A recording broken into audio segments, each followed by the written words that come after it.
Pierre Nantel. C'est peut-être pas le Nantel le plus drôle au Québec, mais c'est le plus crédible pour parler de politique. Vous écoutez Pierre Nantel. On va parler de culture contemporaine parce qu'on parle avec quelqu'un qui est YouTuber puis qui en est spécialiste. On parle de création de contenu avec Fred Bastien. Salut Fred! Salut Pierre, comment tu vas? Tu es dans un endroit inspirant au niveau architectural. Est-ce que c'est un choix voulu et articulé de ta part? La magnifique aéroport de Calgary, Pierre, en direct du Air Hosté, juste pour toi, du Rest of Canada, en 2 vols. Pour te parler, tu sais, lundi, on a discuté des Américains, mardi, on a discuté de la culture québécoise, mais aujourd'hui, j'avais envie qu'on jase d'environnement, parce que je sais que c'est un sujet qui t'anime beaucoup, n'est-ce pas? C'est vrai, tout à fait. Mais vraiment, tu te donnes beaucoup de peine. J'espère que tu n'es pas allé faire la chronique juste pour ça, parce qu'au niveau environnemental, c'est plus ou moins défendable. Ouais, imagine, hein? Puis on s'entend que malheureusement, là, mon faraminus salaire de cube ne justifierait pas ce déplacement financièrement pour l'instant, mais peut-être un jour, j'aimerais beaucoup.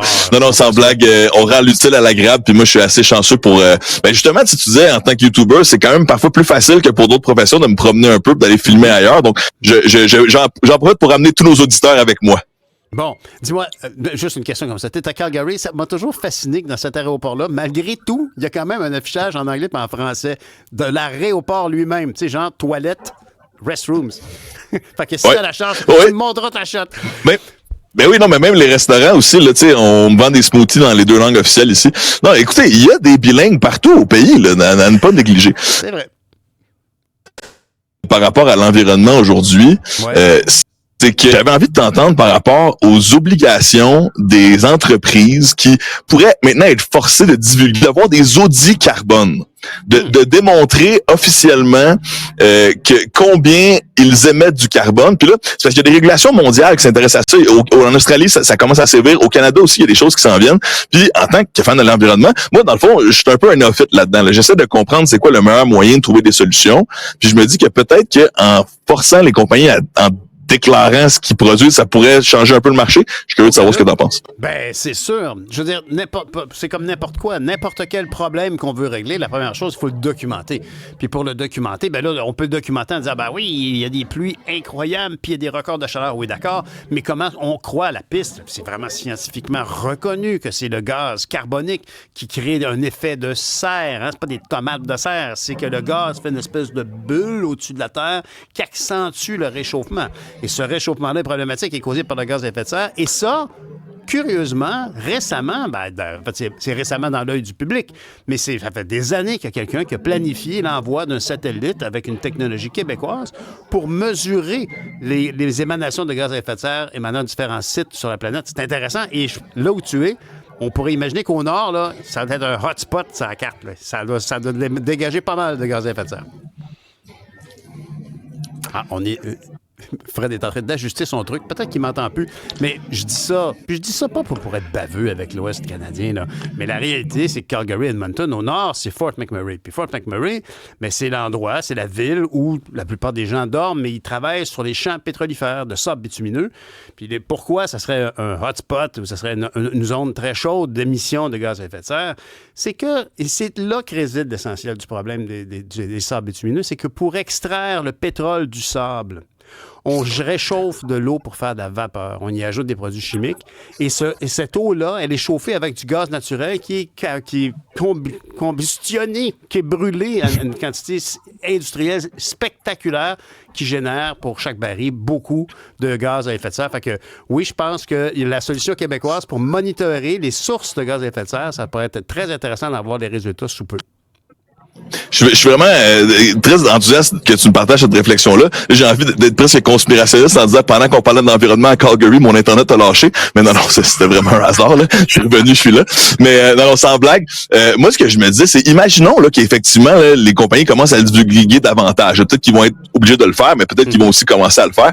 Est-ce que l'incitatif à planter des arbres va commencer à être de plus en plus universel? Parce que, tu sais, on sait qu'il y a plein de manières de stocker le carbone. Là. Il y a des gens qui réussissent à le faire peut-être d'un point de vue plus industriel, c'est très compliqué, mais il me semble qu'un arbre, moi, en tant que gars qui aime ça me promener en forêt, il y a des bonnes manières de stocker le carbone avec les forêts. Puis là, je me disais, imaginez si les grosses compagnies qui sont pas nécessairement dans la foresterie commencent à planter des arbres partout. Moi, je trouve qu'il en manque à Montréal. Moi, je trouve qu'il en manque dans nos communautés urbaines. Puis je rêve du jour où cette nouvelle législation ferait qu'en plus d'améliorer la qualité de l'air, on aurait plus d'arbres chez nous. C'est tout à fait logique. C'est pour ça, d'ailleurs, qu'il faut qu'on en parle de façon moins dogmatique, parce que c'est un fait. Documenter ça, on peut pas être contre la vertu. Là. La vérité, c'est que la crise climatique n'est pas à gauche, puis elle n'est pas à droite, elle est dans notre face. Les assureurs nous le disent. Là. Fait qu'on peut pas faire comme si on n'entendait pas. Et très clairement, je sais pas, moi, quelqu'un qui fait des paniers d'osier avec du bambou, le bambou, il arrive d'Asie, puis il est arrivé d'une manière... C'est pas dire qu'il n'y a rien de bon. Il faut juste tenir compte de tout, savoir que tout a un prix, puis essayer de faire des meilleurs choix. Parce que moi, je pense que... Puis le pire, c'est que les Albertains adorent la nature. Ils sont très fiers de leur montagne. Il y a beaucoup d'Albertains qui aiment se promener à cheval dans les montagnes. Ils aiment la nature, mais la réalité, c'est que les conséquences de l'exploitation industrielle des sables bitumineux fait que ça on a un problème qui n'est pas dans notre face, c'est dans le Grand Nord, tu sais. J'adore ton idée qu'on doit être rationnel par rapport à ça. Tu sais, moi, c'est au cégep là, que j'ai laissé la politique de l'utopie. Ça fait des années que je travaille à la politique du possible. Puis, tu sais, je pense qu'on peut trouver des solutions de la même manière. Cependant, tu sais, tu l'as dit, j'ai pris l'avion. Moi, dans mon petit véhicule au Québec, là, c'est encore de l'essence que je mets. Puis, tu sais, je me promène sur les sites de construction, je vois sur le bord des autoroutes. Les grosses machines, là, on est loin de Tesla et de Volkswagen électrique. Là, tu sais, c'est pas demain qu'on va réussir à le faire. Donc, tu sais, comment on peut faire en tant qu'humanité pour trouver le meilleur moyen d'avancer. Puis l'autre enjeu qu'on a aussi, tu sais, je sais que c'est un sujet qui te passionne, c'est que, bon, au Québec, on est 8 millions, au Canada, 30-40 millions, les États-Unis, on inclut ça, c'est comme 350, on est comme, mettons, 400 millions, 450 en Amérique du Nord. Ouais. Ensuite, on regarde l'Inde et la Chine, c'est 3 milliards. Tu sais, on est presque une virgule, toute l'Amérique du Nord, dans la population de l'autre côté de la planète. Puis, on est qui, nous autres, pour leur dire de pas se développer? Là, nous, ça fait 150 ans, 200 ans qu'on se bâtit. S'il y a une espèce d'inconfort, là, aussi, à se dire, ben, présentement, la pollution, le charbon, c'est encore beaucoup de l'autre côté du monde. T'sais, il y a aussi une gradation de comment on peut s'améliorer puis réduire ces effets de serre-là. Je dis pas que j'embarque dans cette théorie, mais il y a des ingénieurs qui défendent que de passer par le gaz naturel, ça peut paraître contre-intuitif, mais ça fait moins de gaz à effet de serre que ce qu'on utilise présentement. Donc, on a beaucoup de calculs à faire, puis on doit les faire indépendamment de où on est géographiquement. Très chanceux au Québec d'avoir Hydro-Québec et notre électricité, parce que c'est tout un as dans notre manche. Ah, absolument, parce que là, c'est facile pour nous de dire que c'est nous, en tant que Nord-Américains, qui avons la moins grande empreinte carbone. Parce qu'on a cette chance d'avoir ces grands territoires et d'avoir des ententes avec les Premières Nations à ce sujet-là. T'sais. Exact. Puis là, on a vu la nouvelle entente avec le Labrador. Puis tu sais, moi, j'ai espoir que dans les prochaines années, le Québec continue d'électrifier l'Amérique. Tu sais, qu'on continue d'échanger commercialement avec nos partenaires auto qui ont plus de difficultés. Tu sais, au moment où on se parle, Pierre, en Virginie, il y a des gros centres de données là où les géants informatiques qu'on utilise tous les jours mettent beaucoup de données en Virginie. Virginie, là, dans le désert, il fait chaud. C'est du charbon qui livre l'électricité là.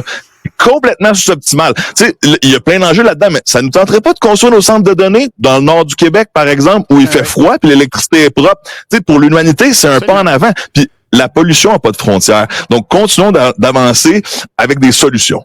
Ben Fred, je suis très content que d'arriver avec ce ton-là puis avec cette approche-là parce que c'est justement, faut essayer de faire parler de ce problème qui est multifacette. Tu sais, je veux dire, ce que tu viens d'exprimer par rapport au désert où il y a ces centres de données, ça fait mal entendre. Mais aux îles de la Madeleine, où on aime tant aller, l'électricité est générée par une grosse machine diesel. Il n'y a pas de corps sous-marin qui arrive d'Hydro-Québec.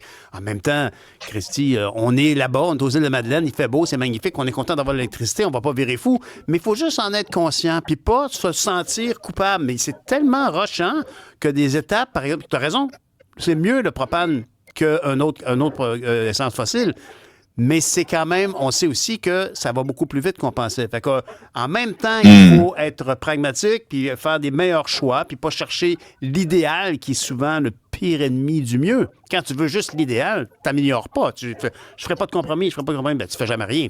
Alors, mais c'est une drôle de balance, mais il faut surtout s'approprier le débat puis ne pas laisser ça justement à des gens qui ont une vision très ascète, tu sais, qui tressent leurs propres vêtements puis qui se promènent en bicycle seulement. Tu sais, à un moment donné, là, tout le monde doit faire sa vie, mais il faut pas non plus se mettre la tête dans le sable. Ben moi, j'admire ma sœur là, qui vit à Québec sans voiture. Là. Je dirais rester montréalaise même en allant de l'autre bord de la Ville. Là, elle se promène en vélo dans Limoilou. Je trouve ça incroyable. J'ai besoin de gens comme ça pour m'inspirer davantage. Mais comme tu dis, à chacun sa part puis son industrie. Puis il faut pas oublier aussi que politiquement, d'un point de vue partisan, l'environnement est souvent instrumentalisé à gauche comme à droite. T'sais, dans les deux cas, on va chercher l'émotion en disant « Oh mon Dieu », puis de l'autre côté en disant « Ben vous croyez à ça ». Il y a un enjeu quelque part qu'on peut améliorer. Puis je pense que de point de vue identitaire, il faut se séparer de t'es-tu anti, t'es-tu pour. C'est comme comment est-ce qu'on peut améliorer l'air, l'eau, puis aussi les forêts. Parce que moi, j'aime ça me promener en forêt. Ben oui. Puis honnêtement, tu partages ça avec les gens chez qui tu es actuellement. Puis ces gens-là ont envie de te dire, oui, mais ton pain tranché ce matin, Pierre, y étais-tu dans un sac de plastique?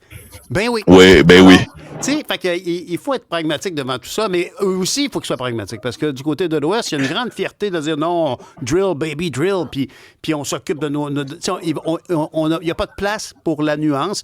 Mais il y en a une, tranquillement. C'est la politique partisane qui n'en fait pas. Mais par exemple, il y a des gens qui militent dans l'Ouest pour que ce soit des petites centrales nucléaires sous contrôle qui génèrent l'électricité pour faire chauffer l'eau qui permet de sortir le pétrole du sable. Alors, on verra bien. Merci de m'avoir... On conclut là-dessus, mais ça fait tellement plaisir. Les centrales nucléaires, ça va être super intéressant de voir aussi les investissements privés dans les prochaines années. Amazon veut avoir sa propre centrale nucléaire. Google aussi travaille peut-être là-dessus. Donc, tu sais, ça, c'est gros, là, mais je suis curieux de voir ce que ça pourrait donner dans le futur. Qu'on remplace les gouvernements qui doivent encadrer tout ça. Parce que les gens d'affaires, c'est des gens d'affaires. Non, bien sûr. Exact. Merci, on sait qu'ils sont puissants. Ouais. Merci, Fred. À bientôt. Bon voyage.